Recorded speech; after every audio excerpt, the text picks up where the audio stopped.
You claim to be the son of God. Which one? Mars? Hercules? Jupiter? Which god are you the son of? The Lord our God is one. One? Then why have I not known him? You have not looked for him. If you are the son of your God and a king, where is your kingdom that Rome hasn't heard of it? My kingdom is not of this world. Oh? Then what are you doing here? I came into this world that I might give witness to what is true. And every man who loves the truth listens to me.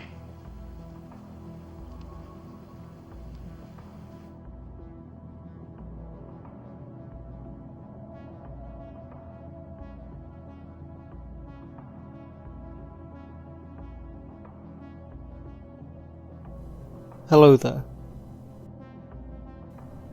It happens that most of my life I've been struggling for answers. If we look at a map and there's north, south, east and west, or what is in front of you, what is behind you, what is to the right of you and what is to the left of you.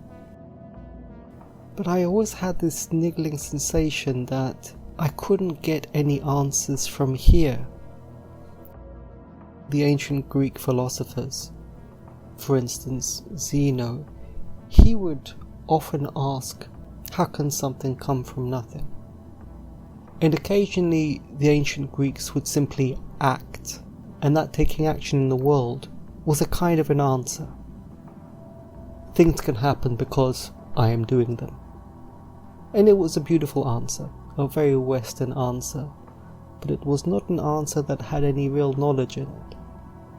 You do hear people talking about thinking and searching for an answer.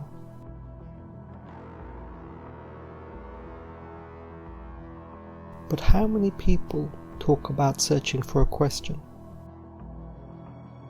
When you're searching for an answer, you are searching in the past. You are facing the downstream current. And searching for a question, you turn to face the source. Do you see? So when we encounter the world, what you are seeing is an energetic system that is already deployed. The cosmological energetic system naturally seeks stability, and there is nothing new happening in it. When human beings speak, they are inside this stable system, and all the questions and all their answers and all their activities are part of the unconscious machinery that just slowly goes through its motions. And the appearance of the system mirrors the source, but in a plane that is beneath the threshold of awakeness. And so the answer to my struggling when I was young is that it is true that nothing that you see can provide any answers, because it is simply a fixed and stable system. Gurdjieff's knowledge is of a completely different ilk. For him, he sees the reciprocal feeding from a higher world into this world, and from this world draining down into the lower worlds, and this chain, the ray of creation. A new chemistry, a new physics, a new mathematics, a new psychology, all of which human beings do not know, because all their knowledge is part of the stable machinery of this sublight world. I've been thinking a lot recently about how destructive the internet is, and people talking, and society in general. Without stratification, without order, you're just listening to a lot of unhappy people who don't know anything, and they talk very loudly, and I think it's quite harmful. And that you can't talk to everybody about everything. There are activities that can be made three-centered, and if you do that, you can become three-centered inside. You use the world in the right way then.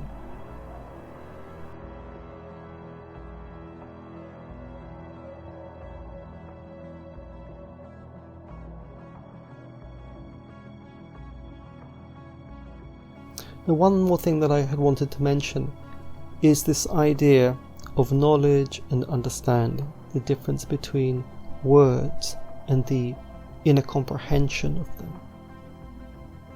But there are words and there are words. Life can only come from life. And when you hear words, who is speaking? Some words are truly empty and they ring hollow, but some words carry inside them a transmission of the reality that they symbolize.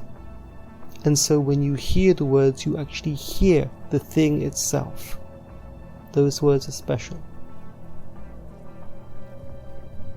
If a man who lives in the mountains talks about the mountains, you feel the thing in itself from him as he speaks. Now let's hear from Gurdjieff himself.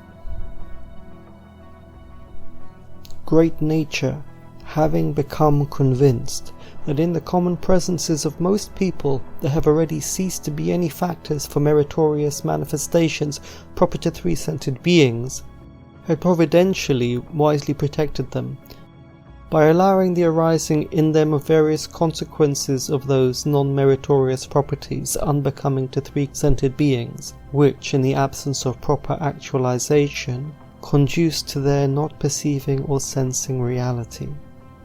And great nature was constrained to adapt herself to such an, in the objective sense, abnormality, in consequence of the fact that, thanks to the conditions of their ordinary life established by people themselves, the deteriorating quality of their radiations required for higher common cosmic purposes insistently demanded for the maintenance of equilibrium an increase of the quantity of the arisings and existing of these lives.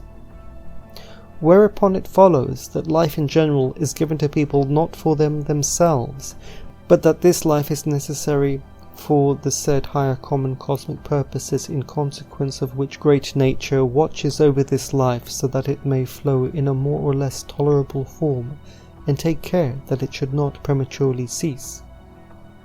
In the same way, nature takes all measures to ensure that we shall live without seeing the terror, and that we should not hang ourselves but live long, and then, when we are required, she slaughters us. Under the established conditions of the ordinary life of people, this has already become an immutable law of nature. There is in our life a certain very great purpose, and we must all serve this great common purpose. In this lies the whole sense and predestination of our life. All people without exception are slaves of this greatness, and all are compelled willy-nilly to submit and to fulfill without condition or compromise what has been predestined for each of us by his transmitted heredity and his acquired being. Although the real man who has already acquired his own eye, and also the man in quotation marks who has not, are equally slaves of the said greatness, yet the difference between them, as I've already said, consists in this, that since the attitude of the former to his slavery is conscious, he acquires the possibility, simultaneously while serving the all-universal actualizing, of applying a part of his manifestations according to the providence of great nature, for the purposes of acquiring for himself imperishable being, whereas the latter, not cognizing his slavery, serves during the flow of the entire process of his existence exclusively only as a thing which, when no longer needed, disappears forever. It will be useful if we compare human life in general to a large river which rises from various sources and flows on the surface of our planet, and the life of any given man to one of the drops of water composing this river of life. This river at first flows as a whole along a comparatively level valley, and at that place where nature has particularly undergone what is called a cataclysm not according to law, it is divided into two separate streams, or as it is also said, there occurs in this river a dividing of the waters. All the waters of one stream, soon after passing this place, flows into a still more level valley, ultimately flows into the vast ocean. The second stream, continuing its flow over places formed by the consequences of the said cataclysm not according to law, ultimately falls into crevices in the earth, and seeps into the very depths of the earth. Although after the branching of the waters of both these streams flow further independently and no longer mingle, yet along the whole extent of their further course they frequently approach so near each other that all the results engendered from the process of their flowing blend, and even at times during great atmospheric phenomena such as storms, winds and so on, splashes of water or even separate drops pass from one stream into the other. Individually, the life of every man up to his reaching responsible age corresponds to a drop of water in the initial flow of the river, and the place where the dividing of the waters occurs corresponds to the time when he attains adulthood. After this branching, any considerable subsequent movement according to law, both of this river as well as of any of the smaller details of this movement for the actualization of the predetermined destination of the whole river, applies equally to every separate drop, just in so far as the given drop is in the general totality of this river. For the drops there is not a separate predetermination of their personal fate. A predetermined fate is for the whole river only. At the beginning of the flow of the river, the lives of the drops are here one moment, there the next moment, and a moment later they might not at all be as they are, but splashed out of the river and evaporated. It was so established for the purposes of the common actualizing of everything existing that human life in general and the earth should flow in two streams. And great nature foresaw and gradually fixed in the details of her common actualizing such a corresponding law-conformableness that in the drops of the water of the initial flow of the river of life, which has corresponding inner subjective what are called struggle of one's own self-denial, there might arise or not arise that something, and thanks to which certain properties are acquired, giving the possibility at the place of the branching of the waters of the river of life of entering one or the other stream. This something, which in the common presence of a drop of water is a factor actualizing in it the property corresponding to one or another of the streams, is in the common presence of each man who attains responsible age that I, which was referred to in today's lecture. A man who has in his common presence his own I enters one of the streams of the rivers of life, and the men who have not enter the other. The subsequent fate of any drop in the general river of life is determined at the dividing of the waters, according to the stream the drop happens to enter. And it is determined, as has already been said, by the fact that one of these two streams ultimately empties itself into the ocean, that is, into that sphere of general nature which often has what is called repeated reciprocal exchanges of substances between various great cosmic concentrations through the process of what is called Pokdalisjancha, a part of which process, by the way, contemporary people named cyclone, in consequence of which this drop of water has the possibility to evolve, as it is, to the next higher concentration.